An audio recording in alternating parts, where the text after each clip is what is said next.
1,00,000 మంది శివభక్తులతో కలిసి మహారుద్రాక్ష పూజలో పాల్గొనండి. వెంటనే కాల్ చేసి మీ పేరును నమోదు చేసుకోండి.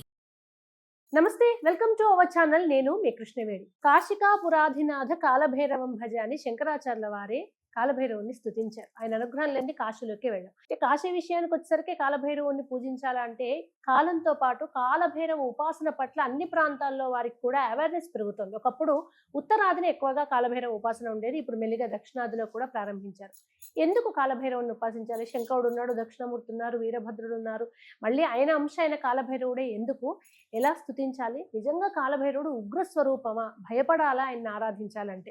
ఈ అంశాలన్నీ మనకు వివరించడానికి ఈరోజు మనతో పాటు ఉన్నారు ప్రముఖ ఆధ్యాత్మికవేత్త, జ్యోతిష శాస్త్ర పండితులు, మంత్రశాస్త్ర కోవిదులు బ్రహ్మశ్రీ కొండవీటి దత్తాత్రేయ శర్మ గారు ఉన్నారు. గురువు గారితో మాట్లాడు. గురుగారు నమస్కారం. Time, good time, bad time, నాకు అంత కాలం బాగాలేదు, నాకు కలిసి రావట్లేదు అంటారు. వీటన్నింటికి సొల్యూషన్ కాలభైరవుడు అని చెప్తూ ఉంటారు కదా. కానీ కాలభైరవుడు అంటే ఉగ్ర స్వరూపం అని, చాలా మంది వామాచారంలో పూజిస్తారు కనుక మనం ఇళ్లలో పెట్టుకోవని, దిగంబరుడు కనుక విగ్రహం పెట్టుకోవద్దని, ఇలా ఎన్నో అపోహలు ఉన్నాయి.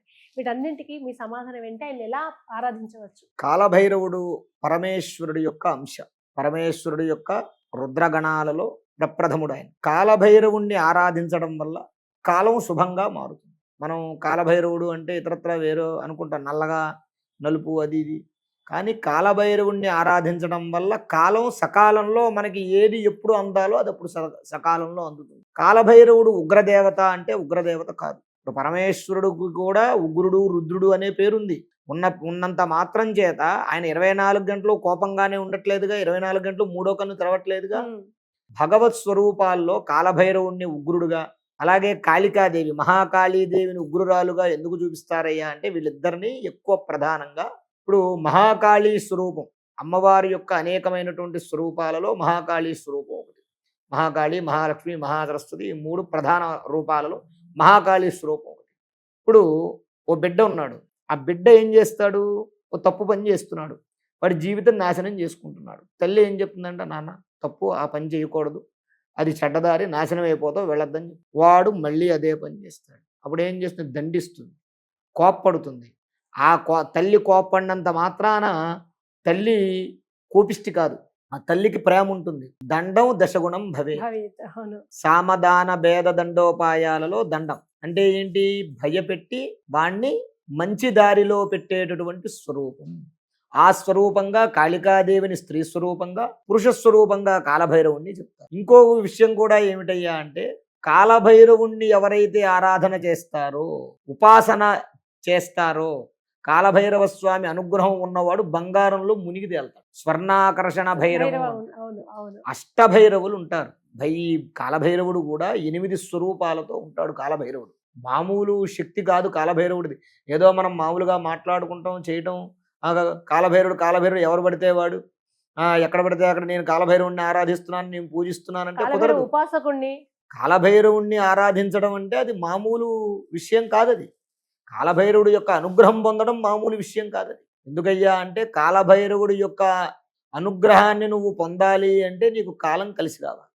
నీకు కాలం కలిసి వస్తేనే కాలభైరవుడి యొక్క అనుగ్రహం లభిస్తుంది. కాలభైరవుడి యొక్క అనుగ్రహం లభిస్తేనే కాలం నిన్ను సకాలంలో నిలబెడుతుంది. కాలభైరవుడి యొక్క శక్తి అలాంటిది. ఈ కాలభైరవుడిని ఎప్పుడు పూజించాలి, ఏ విధంగా పూజించాలి? అష్టమి అంటే కాలభైరవుడి యొక్క జన్మించినటువంటి తిథి. కాబట్టి ప్రతి నెలలోనూ కూడా మన దగ్గరలో శివాలయాలు ఉంటాయి. ఈ శివాలయాల్లో ప్రతి చోట మ్యాక్సిమం కాలభైరవుడి గుళ్ళు ఉంటాయి.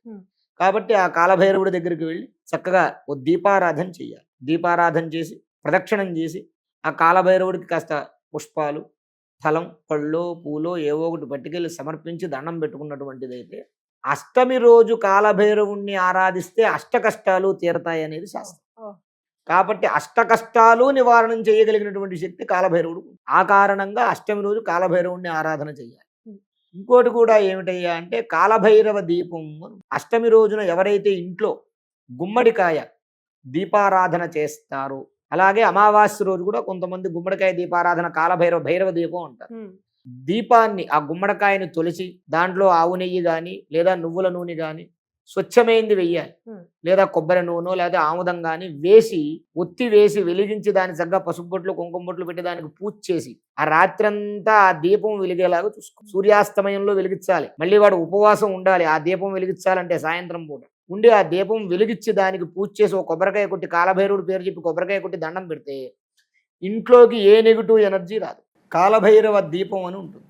ఆ కాలభైరవ దీపాన్ని అష్టమి రోజు కానీ అమావాస్య రోజు కానీ ఉదయం నుంచి ఉపవాసం ఉండి సూర్యాస్తమయ వేళ ఒక గుమ్మడికాయ తెచ్చి దాన్ని కోసి ఆ గుమ్మడికాయ లోపల ఉన్న గుజ్జంతా తీసి దాంట్లో నూనె, కొబ్బరి నూనె కానీ నువ్వుల నూనె కానీ ఆముదం కానీ ఆవు నెయ్యి కానీ వేసి ఒత్తి వేసి వెలిగించి కాలభైరవుడి పేరు చెప్పి కొబ్బరికాయ కొట్టి సూర్యోదయం వరకు కూడా ఆ దీపం వెలిగేలాగా చూసుకోవాలి. సూర్యోదయం అయిన తర్వాత ఆ దీపం పూర్తిగా కొండెక్కిపోయిన తర్వాత ఆ గుమ్మడికాయ అవి అన్నీ తీసి చక్కగా తీసుకుని వెళ్ళి వాగులో కానీ చెరువులో కానీ నదిలో కానీ నిమజ్జనం చేయాలి.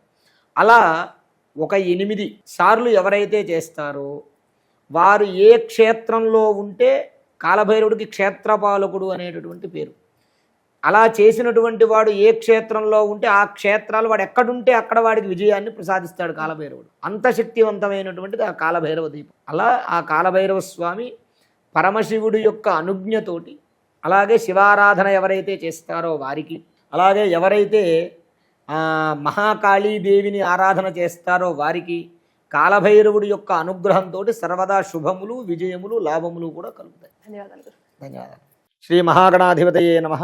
ఆరోగ్యము, ఐశ్వర్యము, ఆనందము, ఆర్థిక లాభం ఇవన్నీ కలగాలంటే ఆగస్టు 11వ తారీఖు మంగళవారం రోజున మేము నిర్వహించేటటువంటి 1,00,000 రుద్రాక్షల పూజలో పాల్గొనండి. పరమేశ్వరుడి యొక్క అనుగ్రహం వల్ల సర్వ విధములైనటువంటి కష్టాలు నివారణమై ఐశ్వర్యాలు కలుగుతాయి. 1,00,000 రుద్రాక్ష పూజలో పాల్గొనేటటువంటి వారు స్క్రీన్ మీద స్క్రోల్ అవుతున్నటువంటి నంబర్లకు కాల్ చేసి రిజిస్ట్రేషన్ చేసుకోగలరు.